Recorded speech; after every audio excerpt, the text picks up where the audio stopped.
യുഎസിലെ ജോർജിയയിൽ ഹൈസ്കൂളിലുണ്ടായ വെടിവെപ്പിൽ 4 മരണം, നിരവധി പേർക്ക് പരിക്കേറ്റു. വെടിയുതിർത്തത് 14 വയസ്സുകാരനെന്ന സംശയം. ഒരാൾ പോലീസ് കസ്റ്റഡിയിൽ. മധു കൊട്ടാരക്കര ചേരുന്ന ന്യൂജേഴ്സിയിൽ നിന്ന് വിശദാംശങ്ങളുമായി. മധു, ഈ പോലീസ് കസ്റ്റഡിയിലുള്ള ആൾ ഈ 14 വയസ്സുകാരനാണോ? എന്തെങ്കിലും സ്ഥിരീകരണം വന്നിട്ടുണ്ടോ?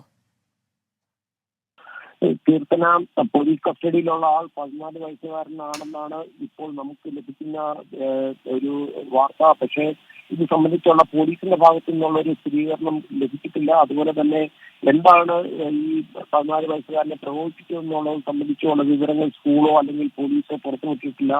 ഇന്ന് രാവിലെ പ്രാദേശിക സമയം 9:30 ജോർജിയയിലെ വിന്ററിലെ അപ്പലാച്ചി ഹൈസ്കൂളിൽ ഈ വെടിവെപ്പുണ്ടായത്. ഏറ്റവും ഒടുവിലെ വാർത്ത ലഭിക്കുമ്പോൾ 4 പേരാണ് കൊല്ലപ്പെട്ടിരിക്കുന്നത്, 9 പേർക്കാണ് പരിക്കേറ്റിരിക്കുന്നത്. പരിക്കേറ്റവരെ തൊട്ടടുത്തുള്ള ജാഡി മെമ്മോറിയൽ ആശുപത്രിയിലാണ് എത്തിച്ചിരിക്കുന്നത്. 1800ഓളം കുട്ടികൾ പഠിക്കുന്ന 12ാം ക്ലാസ് വരെയുള്ള ഹൈസ്കൂളായിരുന്നു ഇത്.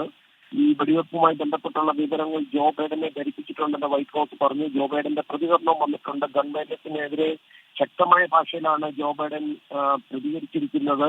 കുട്ടികൾ സന്തോഷത്തോടു കൂടിയാണ് സ്കൂളിൽ പോകേണ്ടത്, എന്നാൽ നമുക്ക് ലഭിക്കുന്ന വാർത്തകളെല്ലാം ഇത്തരം ദുഃഖകരമായ വാർത്തകളാണ്.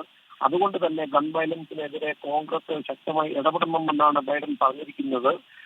ഇപ്പോൾ FBI ഉൾപ്പെടെയുള്ള പ്രാദേശിക മറ്റ് അന്വേഷണ സംഘങ്ങളും ഇത് സംബന്ധിച്ചുള്ള കൂടുതൽ അന്വേഷണം നടത്തിക്കൊണ്ടിരിക്കുകയാണ്. കീർത്തന, ശരി.